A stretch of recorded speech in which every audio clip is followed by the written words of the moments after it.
Imagine standing in front of a circle of stone giants. Some weigh 25 tons, hauled over 150 miles across rugged terrain. They were put here 5,000 years ago, engineered with a precision that still baffles us today. This is Stonehenge, and it's one of history's greatest unsolved mysteries. We're faced with two profound questions. First, the practical one. How on earth did they build this? And second, the deeper, more haunting question. Why? Why pour generations of effort into this one spot on Earth? This isn't just a pile of old rocks. Think of it as humanity's most epic locked room puzzle. The crime scene is ancient, the methods are lost, and the suspects have been gone for millennia. But the clues are still here, waiting to be pieced together. Today, we're not just going to look at the facts. We're going to dive into the wildest theories. We'll explore ancient astronomy, sacred healing rituals, and forgotten burial rites to hunt for the truth. I want you to be the detective right alongside me. This isn't a lecture.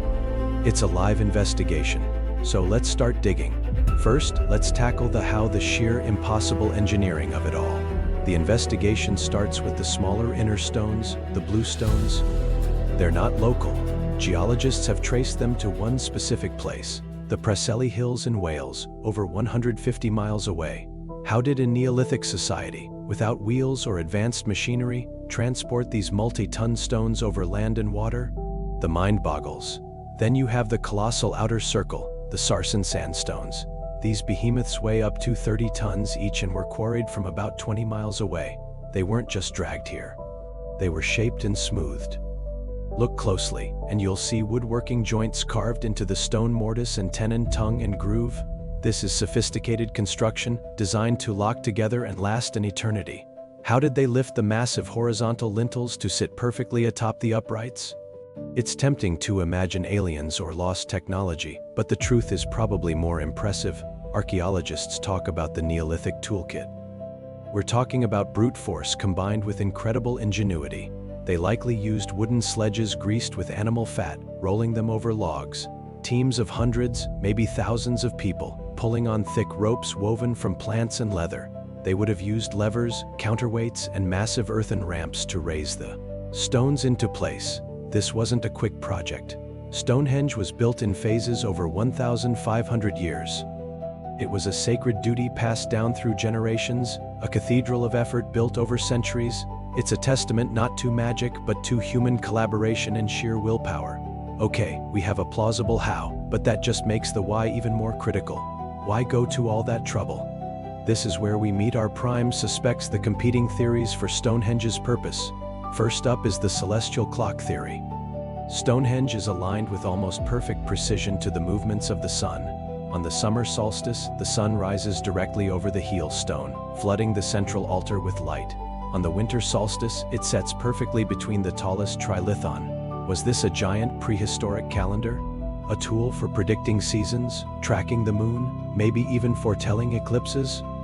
For a farming society, knowing when to plant and when to harvest was a matter of life and death.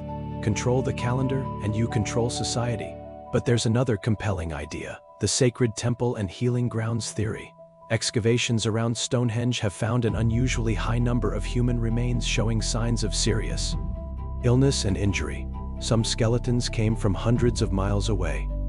The blue stones themselves were believed to have healing properties in ancient folklore. Was this a Neolithic Lourdes, a place of pilgrimage where the sick and wounded came, hoping for a miracle from the gods or the magic of the stones? Then there's the land of the dead theory. The entire landscape around Stonehenge is a massive prehistoric cemetery. It's dotted with hundreds of burial mounds or barrows. The site is connected to another huge henge at Durrington Walls by a ceremonial avenue. Archaeologists believe Durrington was the land of the living, a place of feasting and ceremony, while Stonehenge was the land of the dead, a final resting place for ancestors and a gateway to the afterlife. The monument wasn't for people. It was for the spirits of their most important leaders and dynasties. Finally, we have the unity symbol theory. The construction of Stonehenge would have required the cooperation of many different tribes from across Britain. We see evidence of people gathering here from all corners of the island, bringing their goods, their cultures, and their labor. Was Stonehenge a grand political project?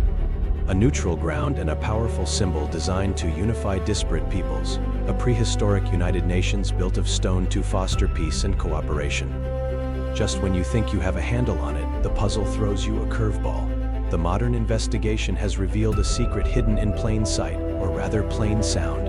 Researchers discovered that the bluestones have unique acoustic properties. When struck, they ring out like bells or gongs with a rich, resonant tone. You can hear them from a great distance. This is completely different from the dull thud of the sarsen stones. Imagine an ancient ceremony at dusk. The sun is setting, fires are lit, and priests begin to strike the stones, creating an otherworldly symphony of sound that echoes across the plain. Could the purpose of Stonehenge have involved sound, music, or even inducing a trance-like state for ritual purposes? This sound mystery adds a whole new dimension to the puzzle. So what's the answer? The truth is, it was probably all of these things. Stonehenge wasn't built for a single purpose. It evolved. Over the 1500 years of its use, it was likely a celestial observatory, a healing center, a tomb for the ancestors, and a symbol of unity.